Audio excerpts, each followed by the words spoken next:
Before we start, I'm aware that there is a slightly shorter lived train than the one I will speak about today, but I decided not to review it today due to it having a successor, and that successor eventually became a successful and iconic train among Amtrak, and plus its route was mostly used for event-only trains.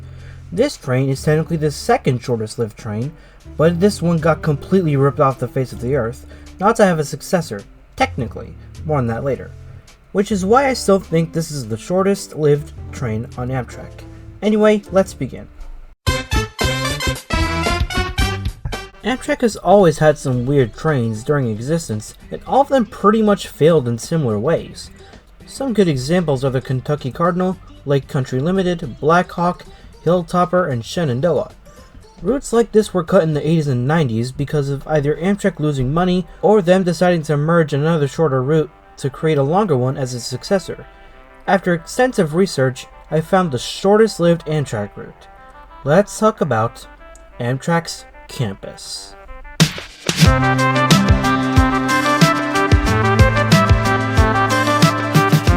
The campus was a passenger train operated by Amtrak between Chicago and Champaign, Illinois. The Chicago to Champaign corridor already saw two trains daily, the Shawnee and the Panama Limited from Chicago to New Orleans. The campus made a round trip Friday and Sunday, serving the University of Illinois at Urbana-Champaign. The second train, the Illini, made a Friday trip.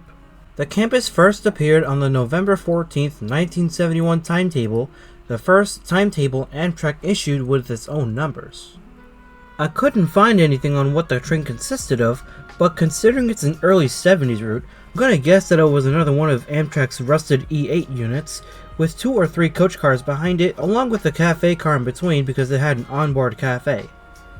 The campus went from Chicago to Champaign, Illinois, stopping at 2 stops in between, which were Homewood, Illinois, and Rantoul, Illinois. I'd probably butchered that pronunciation, but sue me.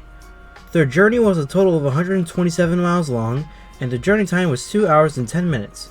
It only ran on Fridays and Saturdays, and its numbers were 394 and 395.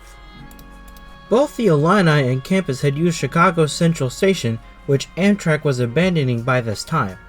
Amtrak only didn't want them to use Union Station because they judged that the additional 35 to 40 minutes necessary to serve Chicago Union Station made the schedule impractical. The campus was the last passenger train to use Central Station. Because of this, Amtrak decided to discontinue the campus and Illini altogether on March 5, 1972. The campus in total only lasted not even 4 months, from November 14, 1971 to March 5th of the very next year, coming to a total of just 112 days of operation. A year later though, the Illini would be bought back to provide service between Chicago and Champaign to take over the campus's route on its way to Carbondale, Illinois. Let me explain.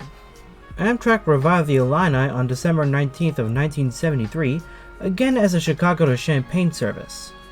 The restoration was a part of a $1.5 million expansion program, which included the Black Hawk, the State House, and supplemental funding for the Rock Island's 2 remaining rockets. The state wanted to extend the Illini into Decatur, but doing so involved the switch of 2 completely different railroad right-of-ways. The connection between the lines was in poor condition, and no one would take responsibility for repairing it because they thought it would be way too expensive. It pretty much remained the same for the next few decades. In 2006, the Saluki would debut to run as basically the same train, but this time, the Illini and Saluki were paired. The Illini took care of the afternoon round trip, while the Saluki took care of the morning round trip. Today, the Illini and Saluki still take care of the 2 daily round trips from Chicago to Carbondale, Illinois, and they use SE-44 Charger locomotives for power, with a mix of Amfleets, Horizons, and Superliners. The campus was just kind of there. It didn't really impact Amtrak too much, it just kind of existed as a short and quick way to get out of Chicago, but it eventually got discontinued so its sister train can take over, and that same train is still running today with its other sister train, providing services beyond where the campus went.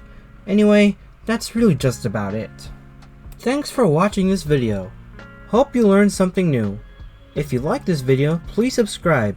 Thanks again for watching and have a wonderful day.